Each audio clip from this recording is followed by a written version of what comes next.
Welcome to Film Forum Presents, a podcast featuring special live events recorded at our theater located at 209 West Houston Street in downtown Manhattan. In this episode, Film Forum presents Camille Vidal-Naquet, writer and director of the new film SAUVAGE Wild, who appeared for a Q&A on the film's opening night, April 10th, 2019. The Q&A was moderated by Nick McCarthy, director of programming for NewFest. SAUVAGE Wild is now playing through Tuesday, April 23rd. Good evening, folks. Thanks very much for coming tonight. My name is Joseph Berger. I am the Theater Operations and Events Manager here at Film Forum, and we're very pleased to present the U.S. theatrical premiere of Camille Vidal-Naquet's SAUVAGE Wild, which had its world premiere at Cannes Film Festival this past May 2018. And we are also thrilled to be partnering once again with NewFest, New York's LGBT film and media arts organization. Here to introduce the film and moderate tonight's Q&A afterwards is Nick McCarthy, the programming and operations manager of NewFest. In addition to programming the annual New York LGBT Film Festival, Nick curates and runs NewFest's year-round screening programs and series.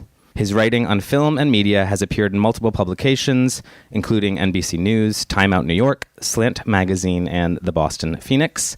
Please welcome Nick McCarthy.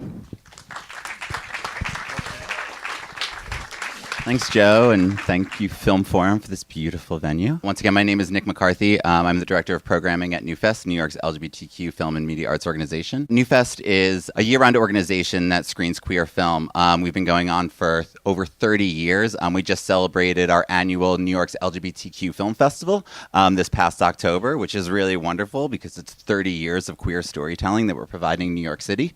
NewFest also hosts 2 monthly screening series, one at the LGBT Community Center and one at Quad Cinema. Do we have any NewFest members in the audience today? Raise your hands. Yeah, I see some hands. You can be a person that raised their hand as well. It's just $70 to become a NewFest member, and you get discounts on every single film that we present year-round, which is over 100 screenings essentially, as well as extra benefits at our annual film festival in October. Another thing we have coming up in June to celebrate, of course, World Pride as well as Stonewall 50th anniversary is the 4th annual Out Cinema, which we do at the SVA Theater in New York City Pride. It's 3 days of queer storytelling and premieres, as well as a big after party. We take over the theater, and it's a really great, enjoyable moment.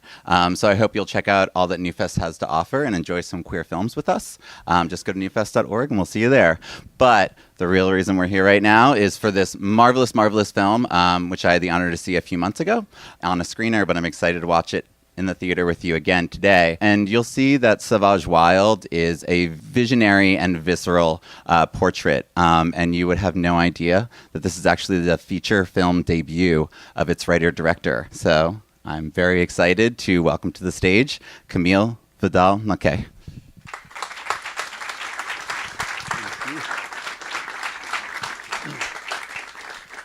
Thank you. Well, first of all, thank you for being here. As you know, it's the premiere tonight, so it's a big moment for me. I'm kind of honored and very thrilled, I have to say. So thank you for the cinema for hosting the film, and I would like to thank Strand Releasing for distributing the film here in the U.S. It's kind of weird for me to be here because it's been a long way from my little desk where I was writing this film and making this with that very little crew in a very, very small town in France, and to be here today in New York. So it's a huge step. It's very intimidating. So you're the first audience of the film, so thank you for being here. You look great. This film, as you know, is a film that takes place in the world of male street prostitution, which is a specific form of prostitution. It's the prostitution of homeless people. It's a survival prostitution. So it's just prostitution to eat, basically. So I've been meeting a lot of these boys hustling for a few years prior to making this film. So you'll see this film is quite radical and I think frank and honest. But to me, the film is more a character study. It's more the portrait of a young man in love. And I'm telling you this because this is what we had in mind when we shot this film. Everybody was thinking about really precisely these emotions of tenderness in a brutal world. So I hope you'll be sensitive to that. Anyway, thank you very much for being the first audience, New York audience of the film. And I'll be there after the film if you have any questions or remarks. If you want to congratulate me. So thank you very much. Thank you very much. And I wish you a good screening. Thank you.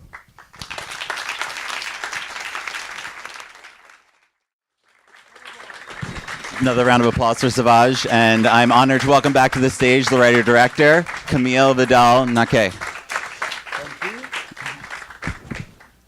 So thank you again for this immersive experience into this world. Obviously, you capture a very raw sensibility, and I'm sort of curious what research went into sort of putting together the screenplay, and if you talked to any certain communities and hustlers in the lead-up sort of to inform the experiences. I just wrote the script without knowing what the reality looked like, I mean, in France, because I always think that it's better to write when you don't know exactly what it's like for real, because then you can imagine whatever you want, and so you know exactly what energy you want to put in the script. So it's limitless, and you can write whatever you want.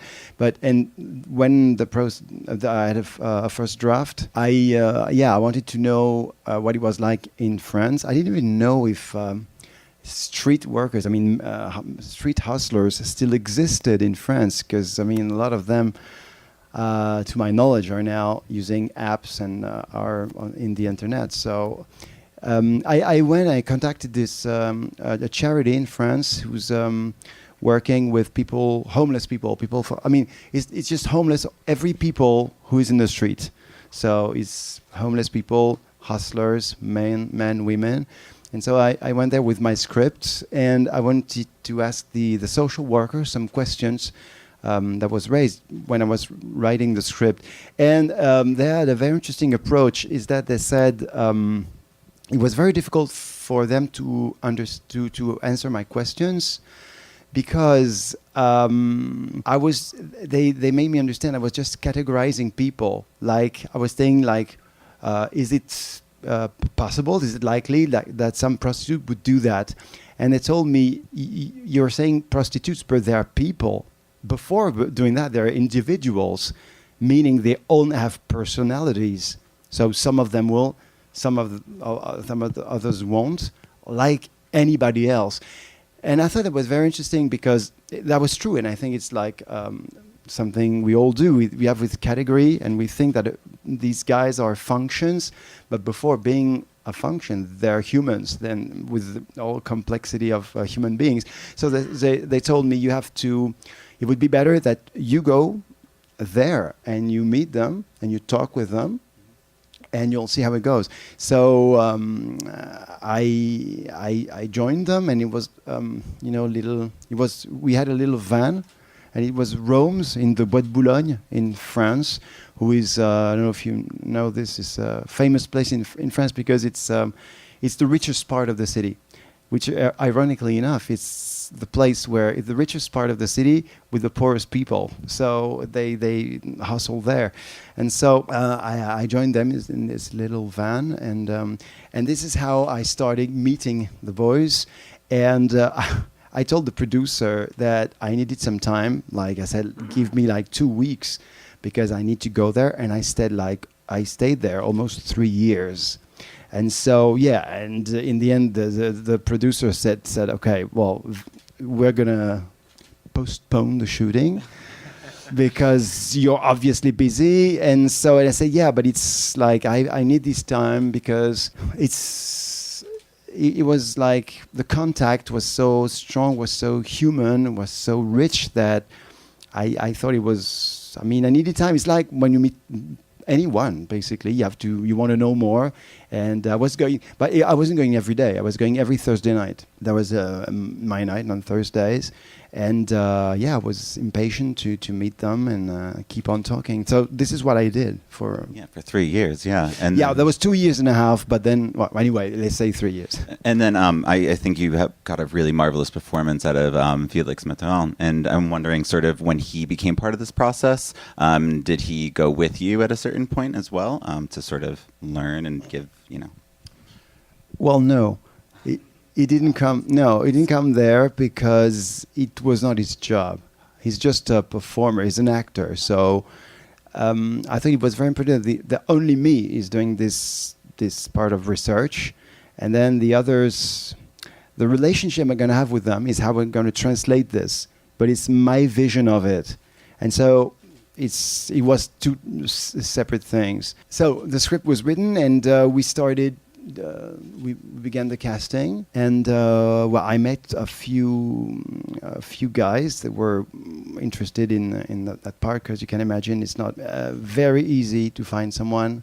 Well, actually, it isn't. It isn't. The problem I had is that some boys read the script and then they called me saying, "Yeah, I'm very interested, but I'm having problems. I mean, I'm not comfortable with some scenes, and I'd like you to reassure me." And my answer was always the same, is I'm not here to reassure you because there is no problem. So, in fact, I think that if you try to reassure an actor on this, it's a bit of a lie, actually, because what am I supposed to say? Like, no, don't worry, it's going to be cool, it's going to be, nudity? No. And of course, I couldn't do that.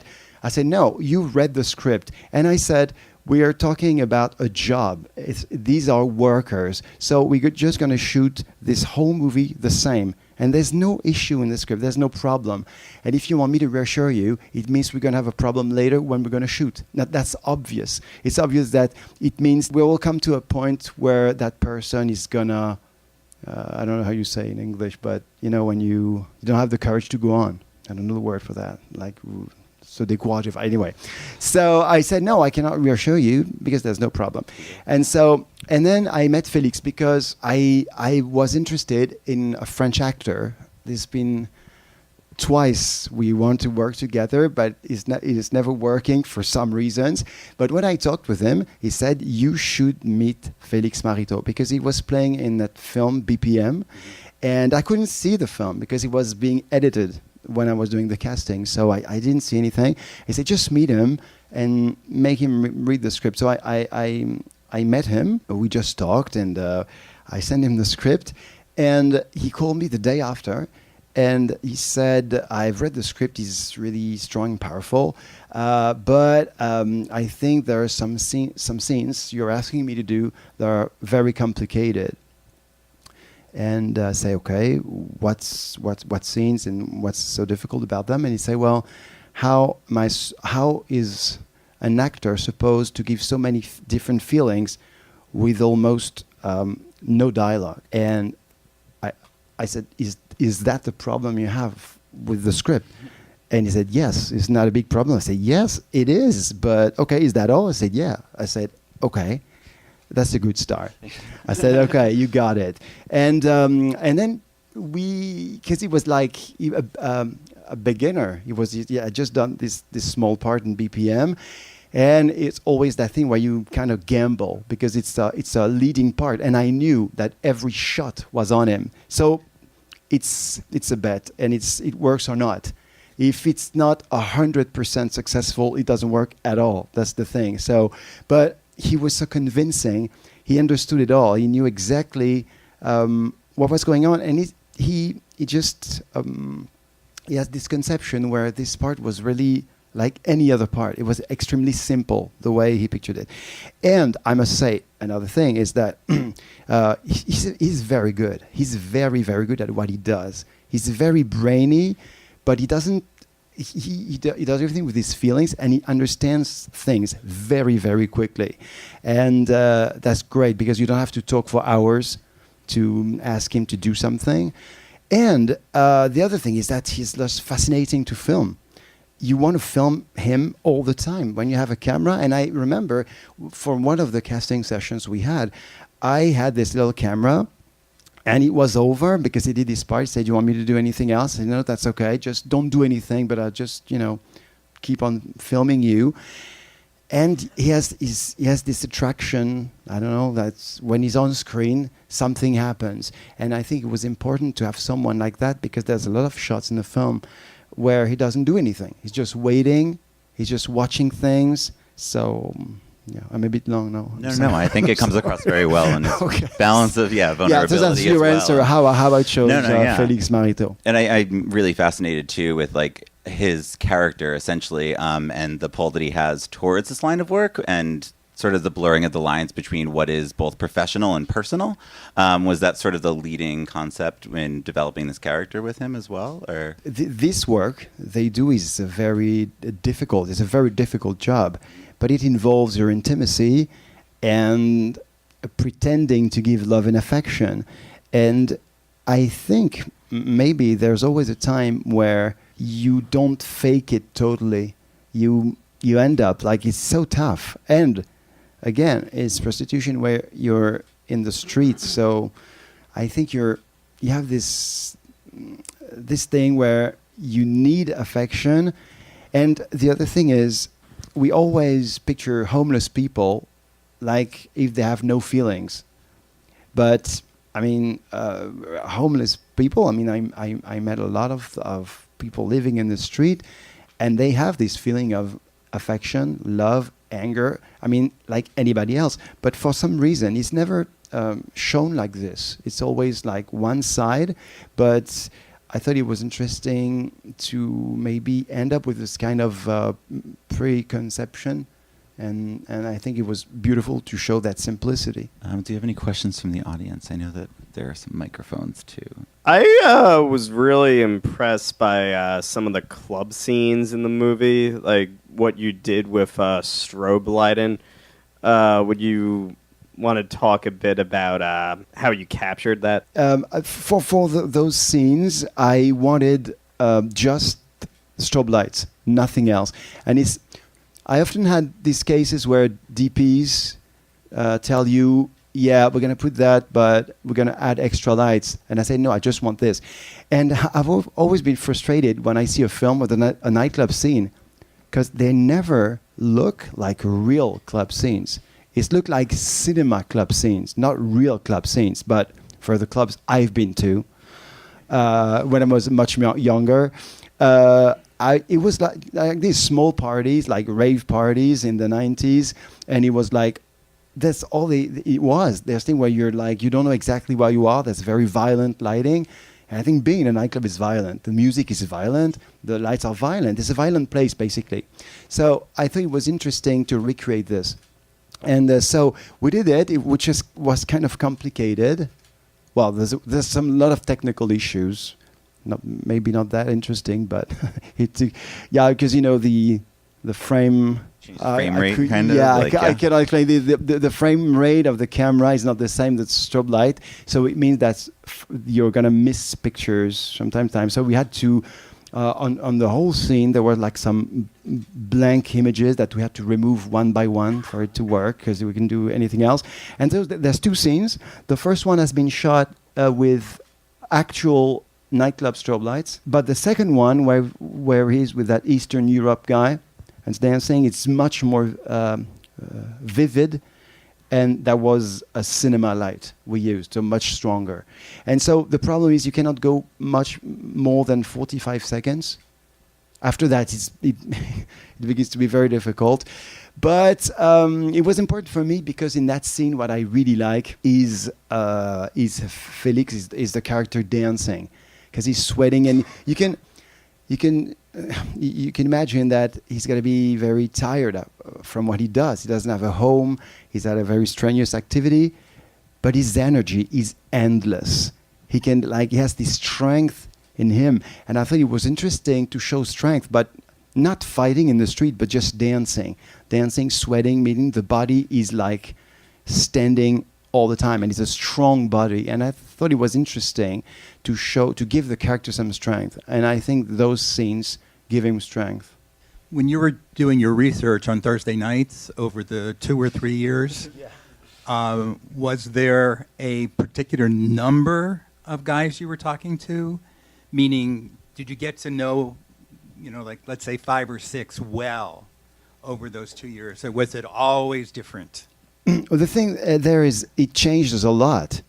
It changed a lot. There's an interesting question, because one of the things I think that was very touching is that you were meeting these guys, and it's difficult to explain, but it was like very strong relationships.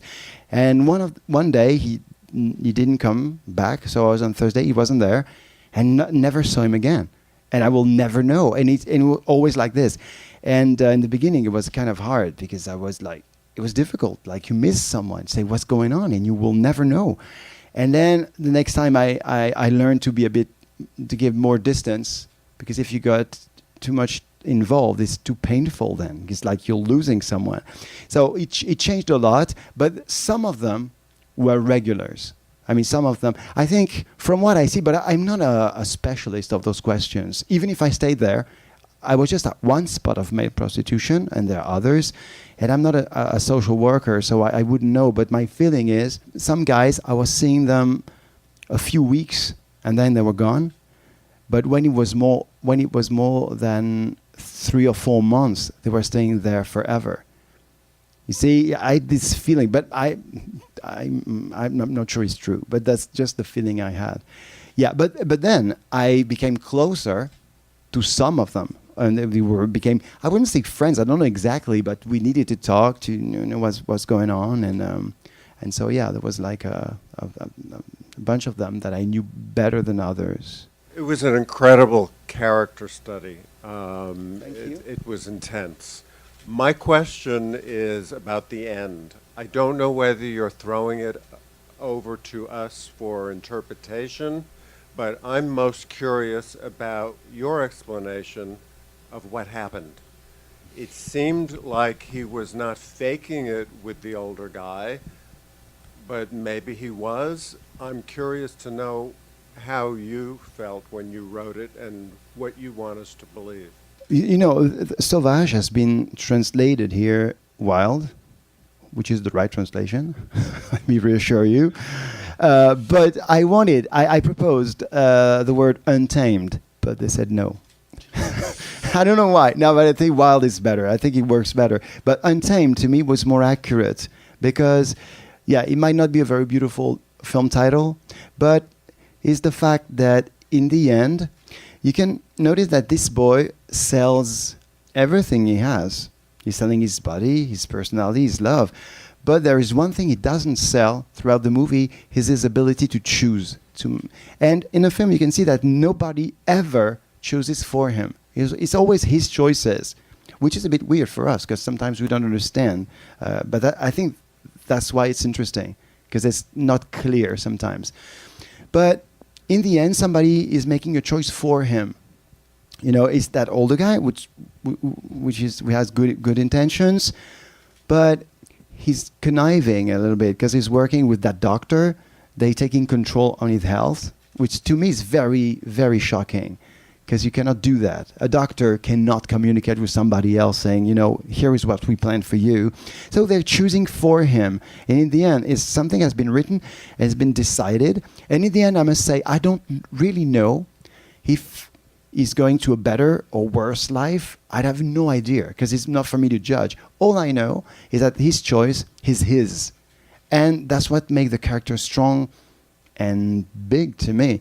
He's making his choice. And I think everything cannot be bought. And it was important for me to show him on the last shot. He's in the woods, and he's choosing again a place, which is a bit weird for us, because we don't understand. I don't know what's so good in that place compared to another one. But all I know is he knows why. He's a specialist. He knows the woods. This is where he works. And so he's making this choice. And after that, you can imagine this question has been asked often about the end. Well, it's a bit weird, because to me it was obvious he couldn't go on this life that is not his. But some people told me, why doesn't he go for that better life? And I've never understood why they were saying it's a better life. And they say, because, he will be out of this world. And I said, the world of what? Because in both cases, he will stay a prostitute. In both cases. But it's going to be two different forms of prostitution. But in one case, going to be back to his life. The other one is going to stay an escort forever, and is going to be the property of someone. So it's not really clear that one thing is better than the other. And I thought as well that it was interesting, like, not to pass judgment on. You see, like, I wanted to avoid all kind of moral judgment. And I thought the best was to just show that he's somebody stronger than the others, who is capable of fighting for this freedom. So that has been a bit controversial. The fact using the word freedom, some people were always telling me, how dare you use the word freedom for that? It's not freedom, it's slavery. And I say, well, anyway, first of all, the movie is yours. That's what I've always said. That I cannot do anything now. It's too late. Everything is in there. So basically, it's what you want. If you want it to call it slavery, I think you have the right to. But if you ask the question to me, I would say that people have a weird conception of freedom. When I hear them, some people talk, they think that freedom, is this conception where you run naked around next to the sea in slow motion. That's freedom. But to me, I think especially nowadays, I don't know for you, but I think real freedom is extremely violent. It's something brutal. I mean, I will never be as free as this guy is in the end, because I don't have this courage he has to be in this kind of freedom, which is violent. I mean, saying like no to every rules, doing that, and I think there's a huge price to pay today to reach that kind of freedom. Fantastic. Throughout the film, and then in your explanation, you talked about how the human being is so much more important and central to the story than how the society see the homeless people. But I could not but notice the very strong points and notes of empathy. When you were generating the story, the concept, what was your process behind that strong statement of empathy? It's in that hug with the female doctor, with the Eastern European guy. I'm just curious. Well, that's very difficult to answer this, because it was really instinctive the way it's written. See, it's like it's just a reflex. I think there is something of a bit, would you say, Christ-like? Can you say that? Compared to Jesus Christ, like it's that figure when you give an unconditional love and you don't want anything in return, and even if there's pain, suffering, you keep on giving it. Well, I'm saying this, but because this Christ-like figure is the basis of so many films. It's a character that go on to a lot of movies. And I don't know if you're familiar with that film called Cool Hand Luke. You know this film? Yeah, because in France nobody does. So I'm so glad to be here. Yeah, but it's a very well-known film here. Yeah, Cool Hand Luke. Yeah, Paul Newman. I'm so glad I have somebody to talk to.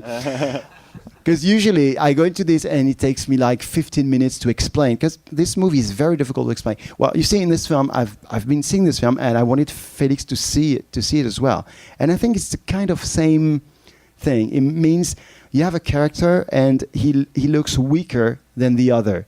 You got in Cool Hand Luke, there's all like bunch of like big guys that know how to fight, and he's very weak. And you say, oh my God, he's gonna be like, he's not gonna last in that world.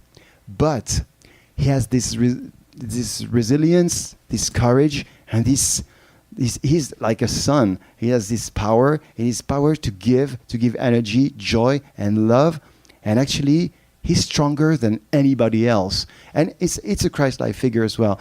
And I really like that kind of character at the movies. Somebody who doesn't look like he's really strong, but he has another kind of strength, which is like his sensibility. And so I guess this is what I had in mind when I wrote it. And I must say, it's also the fact that all these guys I met moved me so much. I mean, I was so moved by that. I mean, by the trust they gave me, because they were welcoming me in this world. That I think it was still there when I was writing. And the more I was writing, the more it was going to that, tenderness, this empathy.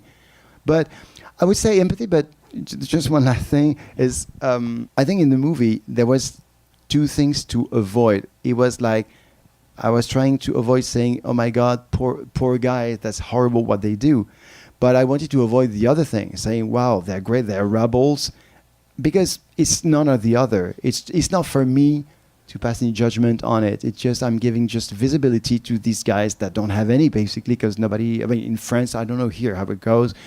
Yeah, I think you're a bit more advanced in America for that, because no, but I mean, you, I mean, in this country, this theme of the hustler in the street has been much more important for many years. I mean, it's like Flesh by Paul Morrissey. You know everything. I went to the right place. Well, I mean, this was in '68, right? And yeah, we were you were really ahead of us for that. Well, thank you for sharing this portrait of empathy and also shedding light on this issue too. Thank you very much. Thank Camille, everyone, again. Thank you for coming out tonight.